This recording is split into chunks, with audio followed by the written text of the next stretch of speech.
In order to set a custom message tone on OnePlus 15R, you can open Settings. Next, in Settings, we're gonna go to Sound and Vibration. And then in here, if you scroll down, you should be able to find the notification tone. Now, the notification tone is actually for all notification sounds. So when you receive a notification, then this sound will be played that you choose over here. And this also includes the new message sound.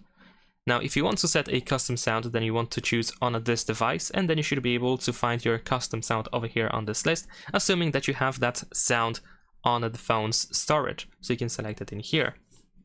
Now, on the other hand, if you want to set a custom sound just for new messages, so when you receive a new message, if you want to change just for that, then instead you want to go to Apps in Settings.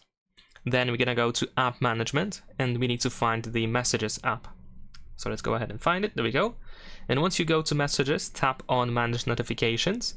Then we're gonna go to Incoming Messages, and then tap on Ring over here. And then you can go to On This Device, just like before, in order to choose the custom sound. So now we changed the sound for a new message only, and just for that. And that's pretty much it. Leave a like and subscribe.